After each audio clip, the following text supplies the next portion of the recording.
What is strength? Our world often mistakes it for brute force, for a loud voice, or an unyielding position. But the ancient Stoics knew the truth. True strength is not found in the muscles, but in the mind. It is not an external display of power, but an internal fortress of character, built brick by brick in the quiet moments of our lives. It is a calm resilience forged in the fires of adversity. So how do you know if you are walking this path? How can you tell if you are truly becoming a stronger man? There are signs, often subtle, that reveal the quality of your inner construction. The first sign is a shift in your relationship with hardship. The weaker man flees from discomfort. He seeks the easy path, the warm bed, the comfortable choice. But the man growing in strength understands that comfort is a cage. He willingly embraces voluntary hardship. He takes the cold shower. He does the workout he doesn't feel like doing. He chooses the difficult conversation over the comfortable silence. He knows, as Seneca taught, that difficulties strengthen the mind, as labor does the body. You no longer ask, "How can I avoid this?" but rather, "How can this make me better?" As you grow stronger, you begin to value substance over spectacle, especially in your relationships. The need for a large audience, for constant social validation, begins to fade. You are no longer interested in collecting acquaintances.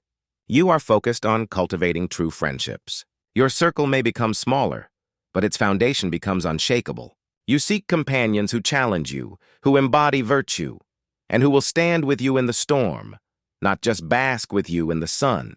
You understand that the health of your soul is reflected in the company you keep. Epictetus reminded us that it is not things that upset us, but our judgment of things. The third sign of growing strength is the widening of the gap between stimulus and response. In the past, an insult, a setback, or an inconvenience would trigger an immediate emotional reaction. But now, you have learned the power of the pause. When faced with chaos, you find a moment of stillness. You observe your initial impulse, the anger, the frustration, the fear, and you let it pass without taking control. You choose your response based on reason and virtue, not on raw, untamed emotion. This control is not suppression. It is the highest form of freedom. The stronger man is on a different quest. He is not hunting for likes, but for lessons. The hunger for external validation, for praise, for applause, for recognition, is replaced by a deep thirst for wisdom. You become more interested in being a good man than in being seen as one. You read, you reflect. You listen more than you speak. You measure your worth not by the world's opinion of you, but by your adherence to your own principles. You are building an internal scorecard, and it is the only one that matters. The weaker man lives in a state of perpetual lack. His focus is always on what is missing, what he doesn't have, what the future might grant him. But the man growing in strength cultivates an appreciation for the present. He practices gratitude not just for the great triumphs, but for the simple gifts, a warm meal, a quiet morning, the very air he breathes. He understands the Stoic concept of amor fati, a love of his fate. He accepts all things, the good and the bad, as necessary parts of his journey, finding reason for thanks even in his struggles. Perhaps the most powerful sign of a strengthening mind is the mastery of the dichotomy of control. You have finally deeply understood that most of the world is outside of your command. The opinions of others, the turns of the economy, sickness and health, these are not yours to direct. And so you stop wasting your precious energy fighting these untamable tides. Instead, you turn your full focus inward to the one domain you truly own. Your thoughts, your judgments, and your actions. In this, you find an immense and unshakable power.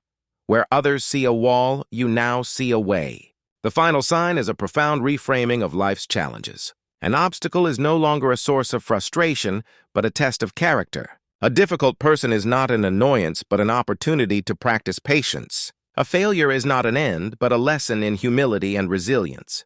You have embraced the Stoic mindset that the obstacle is the way. You understand that the impediment to action advances action. The fire of your spirit is now so strong that it consumes the obstacles in its path and uses them as fuel. Embracing discomfort, deepening your circle, responding with reason, seeking wisdom, practicing gratitude, focusing your control, and turning obstacles into fuel.